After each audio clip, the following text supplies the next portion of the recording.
भाई कभी ऐसा हुआ है रात को सोने से पहले तुमने फैसला किया हो कि बस कल से सब बदल दूंगा, कल से जल्दी उठूंगा, कल से फोन कम चलाऊंगा, कल से पढ़ाई शुरू, कल से जिम, कल से डिसिप्लिन।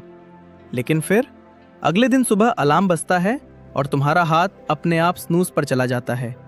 फिर शाम को गिल्ट, फिर वही प्रॉमिस कल से। और ये साइकिल महीनों नहीं, कई बार सालों तक चलती रहती है। सबसे अजीब बात पता है क्या है? तुम्हें पता होता है कि क्या करना चाहिए, फिर भी तुम नहीं करते। तो सवाल ये है, अगर नॉलेज है, अगर ड्रीम्स हैं, अगर इंटेंशंस भी अच्छे हैं, तो फिर जिंदगी बदलती क्यों नहीं? और यहीं से शुरू होती है टोनी रॉबिन्स की किताब awaken the giant with in. एक ऐसी किताब जो मोटिवेशन नहीं देती, बल्कि तुम्हें दिखाती है कि तुम्हारे अंदर जो जायंट सो रहा है उसे जगाना कैसे है। और भाई, आज मैं तुम्हें इस किताब की वो बातें बताने वाला हूं जो शायद तुम्हारे सोचने का तरीका ही बदल दें। देखो भाई, ज्यादातर लोग सोचते हैं कि उनकी प्रॉब्लम डिसिप्लिन की है, लेकिन टोनी रॉबिन्स कहता है प्रॉब्लम डिसिप्लिन की नहीं है, प्रॉब्लम है कि तुम अपने माइंड को कंट्रोल नहीं करते, और इसलिए तुम्हारा माइंड तुम्हें कंट्रोल करता है। तुम्हारी इमोशंस, तुम्हारी हैबिट्स, तुम्हारे डिसीजंस, ये सब मिलकर तुम्हारी पूरी जिंदगी बना रहे हैं। और अगर इन्हें बदल दिया जाए तो जिंदगी भी बदल सकती है। लेकिन कैसे? चलो शुरू करते हैं पहली बात से। 1, डिसीजन ही डेस्टिनी बनाता है भाई। लोग सोचते हैं कि जिंदगी बड़े बड़े एक्शन से बदलती है, लेकिन सच में जिंदगी बदलती है डिसीजन से। एक डिसीजन जो सब कुछ बदल सकता है। सोचो, एक लड़का रोज सोचता है कि उसे गिटार सीखना है। वो वीडियोस देखता है, मोटिवेशन लेता है, लेकिन शुरू नहीं करता। दूसरा लड़का बस एक डिसीजन लेता है, मैं आज से सीखूंगा। 1 साल बाद दोनों की जिंदगी अलग दिखती है। नॉलेज दोनों के पास थी, डिफरेंस सिर्फ डिसीजन का था।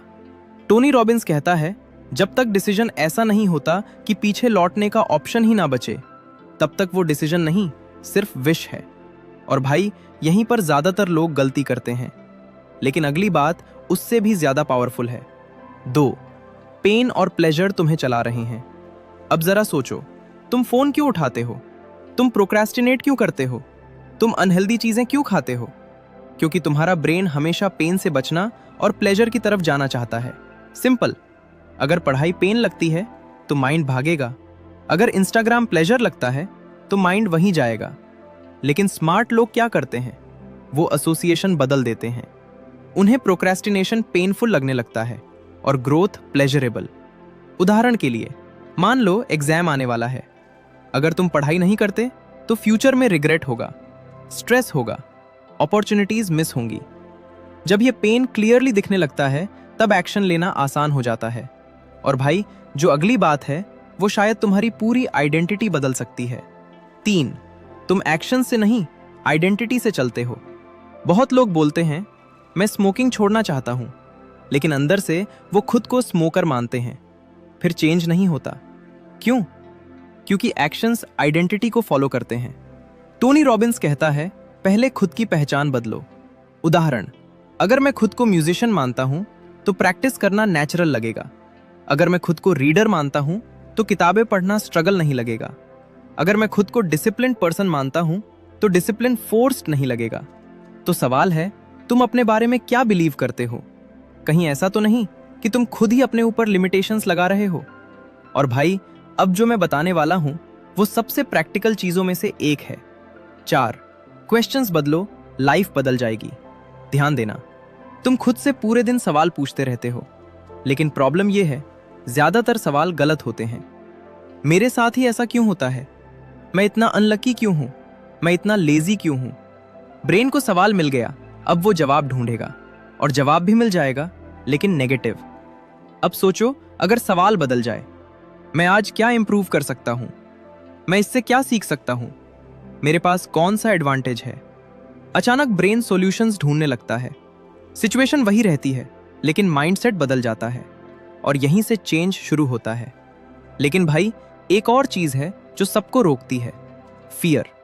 5, फियर अक्सर रियलिटी नहीं होता। कभी नोटिस किया? जिस चीज से हम सबसे ज्यादा डरते हैं वो अक्सर होती ही नहीं।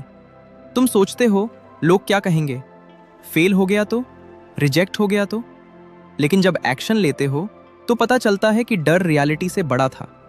टोनी रॉबिन्स कहता है, फियर कोई दीवार नहीं है, फियर सिर्फ एक सिग्नल है कि यहाँ ग्रोथ छुपी हुई है।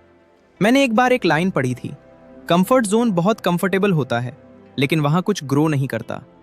और सच में जिंदगी की सबसे अच्छी चीजें अक्सर कंफर्ट जोन के बाहर मिलती हैं। लेकिन अब आता है सबसे powerful lesson. 6 small changes massive results.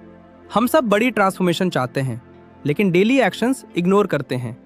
सोचो, अगर तुम हर दिन सिर्फ 1% बेहतर बनो, बस 1%, 1 साल बाद पूरी जिंदगी अलग दिख सकती है।